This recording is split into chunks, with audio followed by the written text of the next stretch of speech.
বারুইপুর অশান্তি গণপিটুনিতে পাকড়াও ৩৬। গণধর্ষণ খুনের অভিযোগে রবিবারই তুলকালাম। অভিযুক্ত সন্দেহে গণপিটুনিতে নিহত ইন্দ্রজিৎ মণ্ডল। সিআরপিএফ এর ওপর হামলা, পুলিশের গাড়ি ভাঙচুর, রেল লাইন তছনছ করার অভিযোগ। অশান্তি গণপিটুনিতে আগেই ধৃত ২০ আর রাতভর তল্লাশিতে পুলিশের জালে আরো ১৬।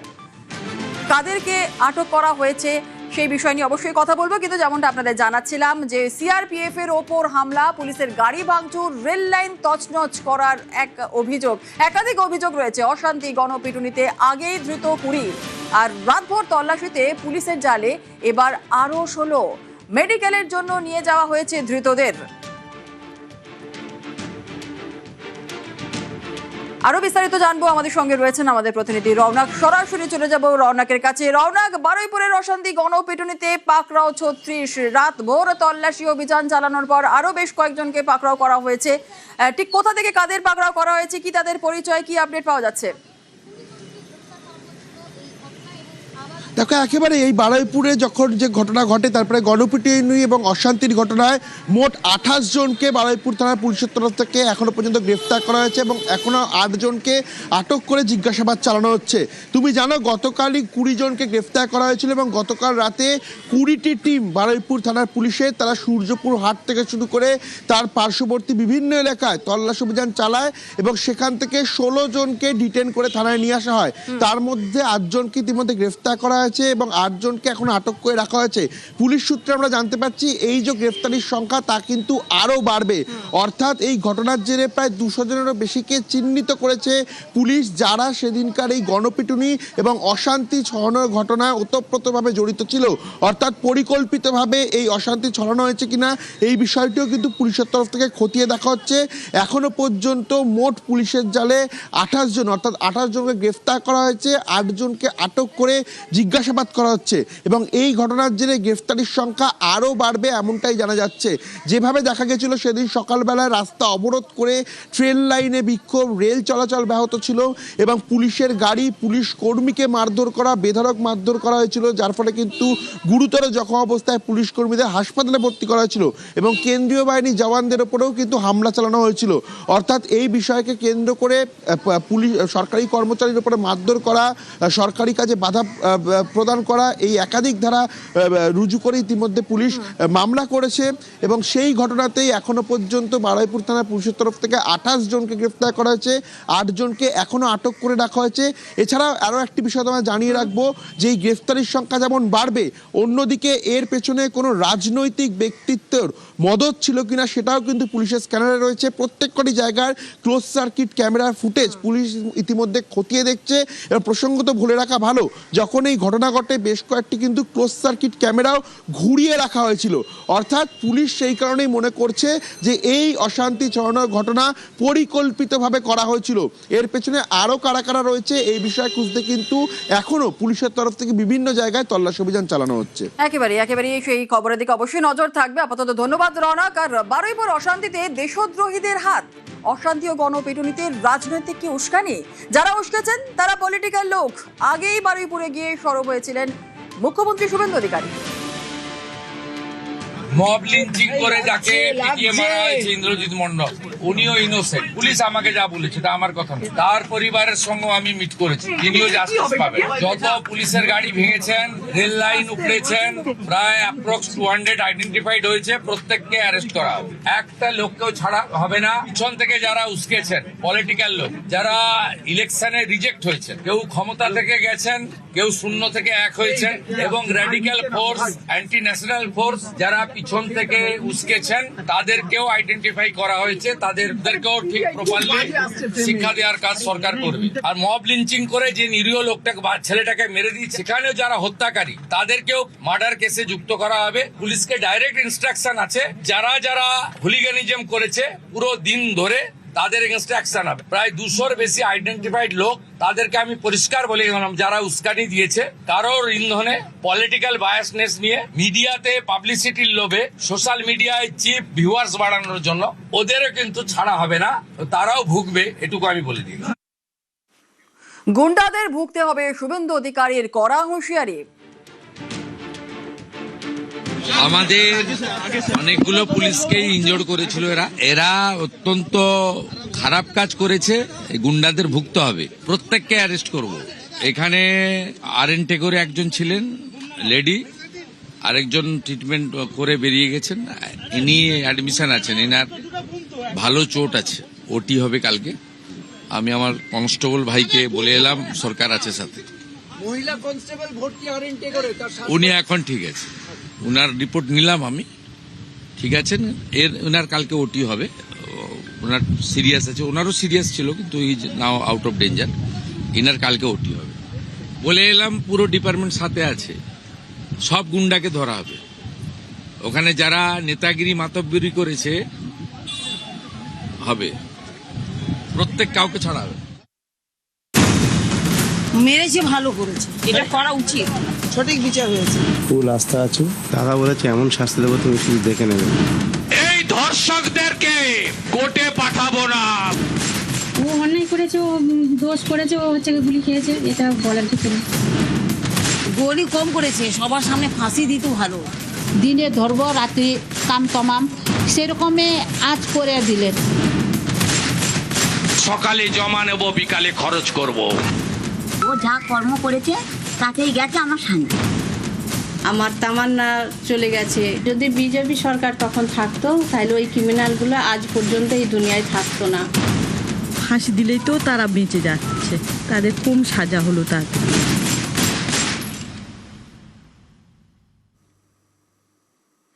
বারুইপুরে এনকাউন্টার, নাবালিকা গণধর্ষণ খুনের ঘটনায় অন্যতম অভিযুক্ত প্রভাস মণ্ডলের মৃত্যু।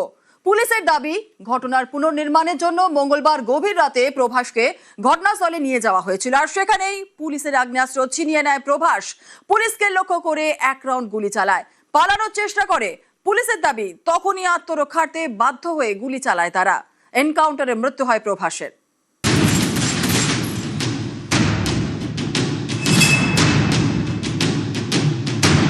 মঙ্গলবার গভীর রাত, বারুইপুরে এনকাউন্টার।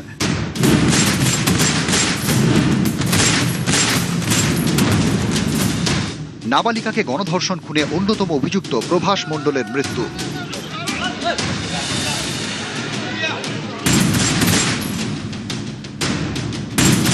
মঙ্গলবার রাত 12:45 গণধর্ষণ এবং খুনের ঘটনার পুনর্নির্মাণের জন্য প্রভাসকে ঘটনাস্থলে নিয়ে যায় পুলিশ। রেল লাইন ধরে হেঁটে ঘটনাস্থলে পৌঁছন সবাই। রাত 1:30 যে পুকুর থেকে নাবালিকার দেহ উদ্ধার হয়, প্রভাসকে সেখানে নিয়ে পৌঁছয় পুলিশের তদন্তকারী দল। পুলিশের দাবি, এসআইটি সদস্য রনি সরকারের রিভলভার ছিনিয়ে নেয় প্রভাস, পুলিশকে লক্ষ্য করে গুলি চালায়, পালানোর চেষ্টা করে। তখনই আত্মরক্ষায় বাধ্য হয়ে গুলি চালায় পুলিশ। প্রভাসকে লক্ষ্য করে গুলি চালান এসআইটির আরেক সদস্য অর্ঘ্য মণ্ডল। পুলিশ সূত্রে খবর, প্রভাসের পাঁজর এবং পেটের ডান দিকে গুলি লাগে।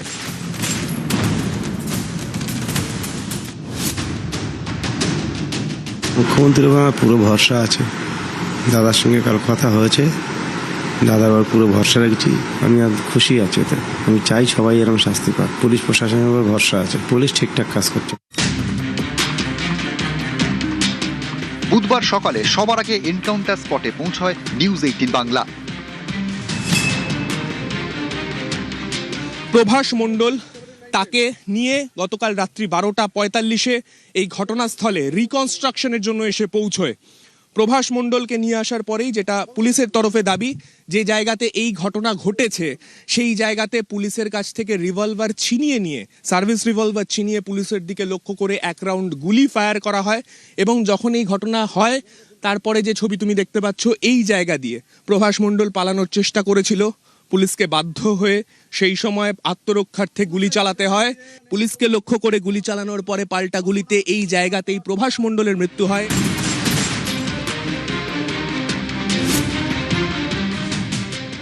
আমার বিয়ের পরেও আমি নোংরামও দেখেছি, অনেক অত্যাচার করে আমি এখন সংসার করছি, তা আমি মানে মেনেই নিয়েছি যে ও করেছে। এই যে পুলিশের গুলিতে মারা গেল, কিছু বলবেন? ও অন্যায় করেছে, ও দোষ করেছে, ও হচ্ছে গুলি খেয়েছে।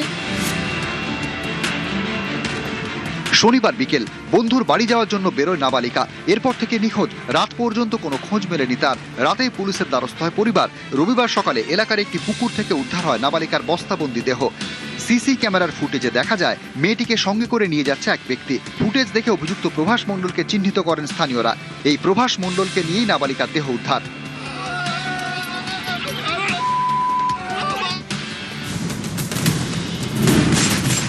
মঙ্গলবার গভীর রাতে এনকাউন্টারে মৃত প্রভাস। নিউজ 18 বাংলা।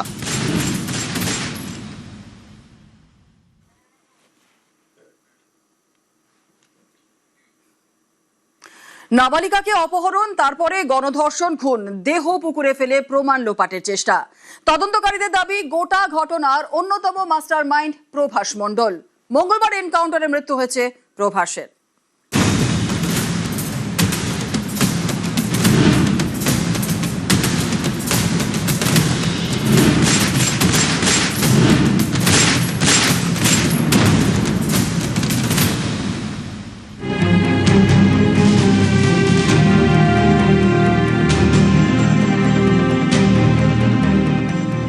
বারুইপুরে এনকাউন্টারে মৃত্যু অভিযুক্ত প্রভাস মণ্ডলের। এই গণধর্ষণ খুনের তদন্তে সবার আগে প্রভাসকেই আটক করেছিল পুলিশ। তদন্তকারীদের দাবি প্রভাসই নৃশংস এই অপরাধের অন্যতম মাস্টারমাইন্ড।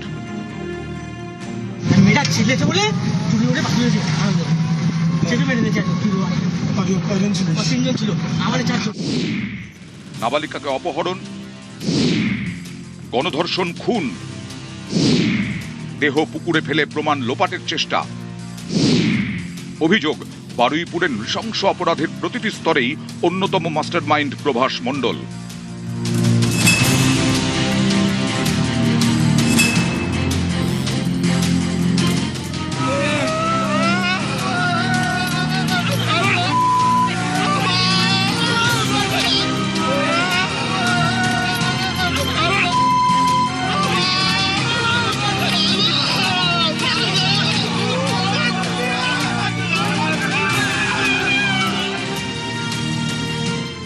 এই প্রভাস মণ্ডলকে রবিবার গ্রেফতার করে পুলিশ।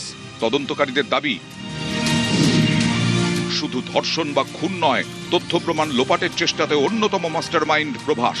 অভিযোগ, 10,000 টাকার জন্য গত শনিবার নাবালিকাকে অপহরণ করে প্রভাস, তুলে দেয় আনন্দ সর্দার সহ অন্যান্য অভিযুক্তদের হাতে। তদন্তকারীদের দাবি, গণধর্ষণে খুনের পর দেহ লোপাটের ছক ছিল প্রভাসের মস্তিষ্ক প্রসূত। নাবালিকার দেহ লোপাটের জন্য বস্তাও নাকি সে জোগাড় করেছিল। যে পুকুর থেকে নাবালিকার দেহ উদ্ধার হয় তা প্রভাসের বাড়ির 300 মিটারের মধ্যে। যে জায়গাতে নাবালিকার দেহ গণধর্ষণ এবং খুনের পরে লোপাট করা হয়, সেই জায়গায় দেহ পৌঁছানোর ক্ষেত্রে প্রভাস মণ্ডলের ভূমিকা ছিল অন্যতম। সেই জায়গার ছবিটা যদি চারদিকে একবার দেখাই, যতদূর পর্যন্ত অন্তত নজর যাবে ততদূর পর্যন্ত কারোর বাড়ি কিংবা কোনো রকম জনবসতি চোখে পড়বে না। আর এই জায়গাটা যেহেতু প্রভাস মণ্ডলের বাড়ি থেকে মাত্র 200-300 মিটার দূরে, বস্তায় করে এনে নাবালিকার দেহ ফেলা, এই পুরোটাই প্রভাস মণ্ডল এর পুরোপুরি মাস্টারমাইন্ড ছিল বলে জানতে পেরেছে পুলিশ। আমার বিয়ের পরেও আমি ওর নোংরামো দেখেছি, অনেক অত্যাচার করে আমি এখন সংসার করছি। তা আমি মানে মেনেই নিয়েছি যে ও করেছে। এই যে পুলিশের গুলিতে মারা গেল, কিছু বলবেন? ও অন্যায় করেছে, ও দোষ করেছে, ও হচ্ছে গুলি খেয়েছে। নাবালিকা নিখোঁজ হওয়ার পরেই প্রভাস মণ্ডলকে চিহ্নিত করা হয়। সূত্রের খবর, এর পরেও তদন্তকারীদের বিভ্রান্ত করার চেষ্টা করে প্রভাস। রবিবার সকালে স্থানীয়দের সঙ্গে নাবালিকার খোঁজে নামে। যে পুকুরে নাবালিকার দেহ ফেলা হয়েছে সেই পুকুরেও নামে প্রভাস। তদন্তকারীদের দাবি, পুকুরে নেমে একটি নির্দিষ্ট দিকে তাকিয়েছিল প্রভাস। সেটা দেখে অনেকের সন্দেহ হয়। তারপর পুকুরের ওই অংশে তল্লাশি চালিয়েই নাবালিকার দেহ মেলে।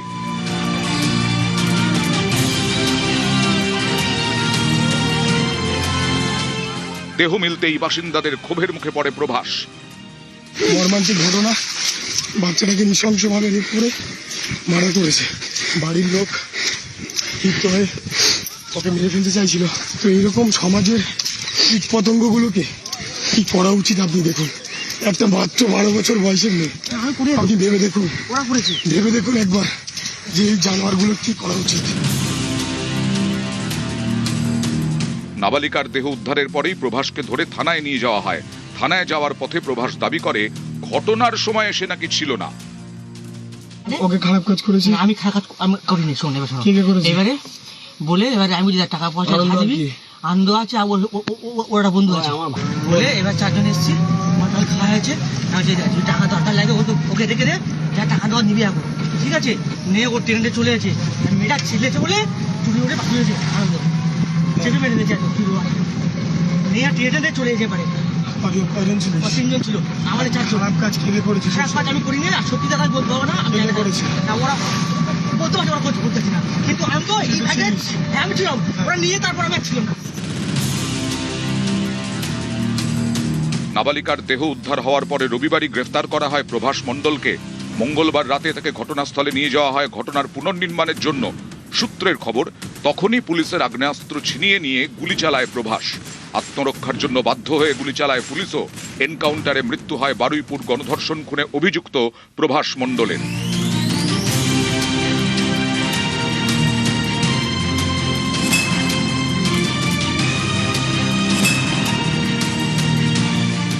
মুখ্যমন্ত্রী শুভেন্দু অধিকারী দাদা ভাই উনি ভরসা দিয়েছে, ওনার উপর ফুল ভরসা আছে আমাদের। দাদা বলে তুমি শুধু দেখে নাও কিভাবে আমি শাস্তি দিই, দাদার উপর ভরসা আছে আমাদের, আমি আর খুশি আছি ওতে।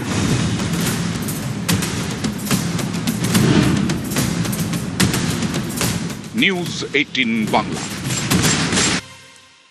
আর পালাবদলের বাংলায় অপরাধে জিরো টলারেন্স। এবার প্রশান্ত বর্মনের ফাইল খুলল বিধাননগর কমিশনারেট। সল্টলেকের স্বর্ণ ব্যবসায়ী খুনে ফের খুলল ফাইল। প্রশান্ত বর্মনের নিউ টাউনের ফ্ল্যাটে ফের তল্লাশি। নিউ টাউনের ফ্ল্যাটে স্বর্ণ ব্যবসায়ীকে খুনের অভিযোগ এবং নিউ টাউনের ফ্ল্যাট থেকে ফের নমুনা সংগ্রহ ফরেন্সিকের। আরো বিস্তারিত জানাবে অনুপ রয়েছে আমাদের সঙ্গে।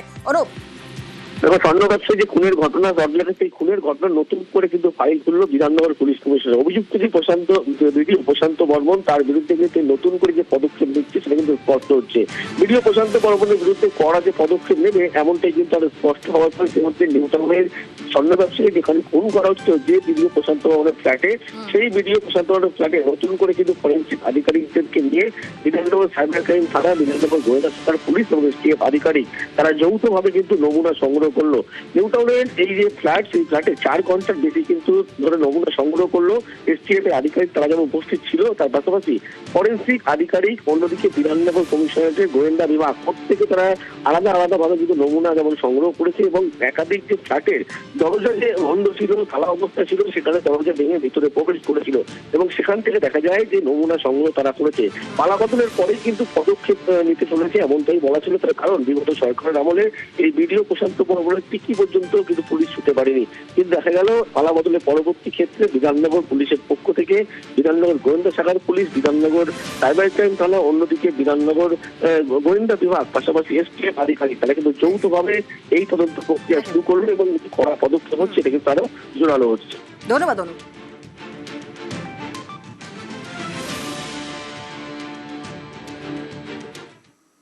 আসি পরবর্তী খবরে। রাজ্যে বড় বিনিয়োগে আগ্রহী মিৎসুবিসি। অর্থমন্ত্রী, শিল্পমন্ত্রীর সঙ্গে বৈঠকে মিৎসুবিসি কর্তারা। রাজ্যে সেমি কন্ডাক্টর তৈরির পরিকল্পনা মিৎসুবিসির। চলতি মাসেই জমি দেখার জন্য রাজ্যে মিৎসুবিসি কর্তারা। রাজ্যে বড় বিনিয়োগে আগ্রহী মিৎসুবিসি। অর্থমন্ত্রী, শিল্পমন্ত্রীর সঙ্গে বৈঠকে মিৎসুবিসি কর্তারা। রাজ্যে সেমি কন্ডাক্টর তৈরির পরিকল্পনা রয়েছে মিৎসুবিসির, আর চলতি মাসেই জমি দেখার জন্য রাজ্যে মিৎসুবিসি কর্তারা।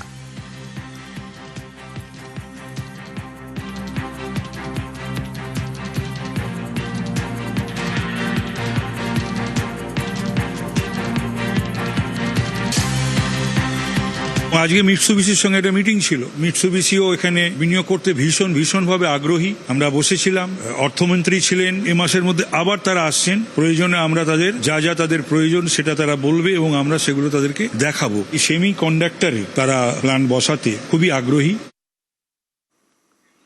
আর বদলের বাংলায় বড় বিনিয়োগ। নবান্নে মুখ্যমন্ত্রীর সঙ্গে বৈঠক লাক ইন্ডাস্ট্রিজের চেয়ারম্যান। রাজ্যে ফের বিনিয়োগ করবে লাক্স ইন্ডাস্ট্রিজ।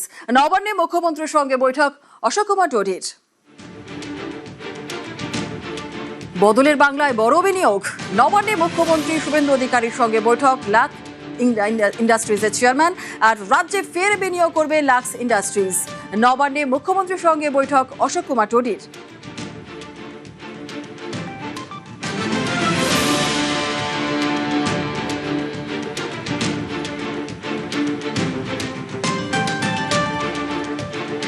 শিল্পই তো ভবিষ্যৎ। শিল্প না থাকলে কর্মসংস্থান নেই, চাকরি নেই। কি করে গেছে বিগত সরকার শিল্প নিয়ে, তো ভাবলে তো শিউরে উঠতে হয়। শুধু ডান্ডিয়া নৃত্য করে কি আর পশ্চিমবাংলার সমস্যা, কর্মসংস্থান, মেধাবী ছাত্রছাত্রী, তারপরে যারা কারিগরি শিক্ষায় শিক্ষিত, তাদের সমস্ত কর্মসংস্থান হবে কোথায়? শিল্প গড়ার জন্য বা এক্সপানশনের জন্য শিল্পপতিরা খুবই এক্সাইটেড। এর পরের যে মিটিংটা বাণিজ্য মন্ত্রীকে অনুরোধ করেছি, পরেরটা বিহারে হবে, তারপরেরটাই কলকাতা বা পশ্চিমবাংলায় হবে। লাক্স কোজি তার এক্সপানশন করছে ডানকুনিতে, স্যাম স্টিল মেজিয়া বাঁকুড়ায় তার একটা প্লান্ট, দুটোতেই মুখ্যমন্ত্রী শিলান্যাস করতে যাচ্ছেন। এক তো টাটার প্রস্থানের পরে একটা বিনিয়োগ বিরোধী, শিল্প বিরোধী একটা তো বার্তা গিয়েই ছিল। 6,688 জন ছোট বড় মাঝারি শিল্পপতি তারা বাংলা ছেড়েছিল। এ তাদের ফিরিয়ে আনার চেষ্টা, লোক দেখানো বা বুজুরুকি ঢক্কানি নাদ, এসবে আমি বিশ্বাস নই বা আমার সরকারও বিশ্বাস নয়।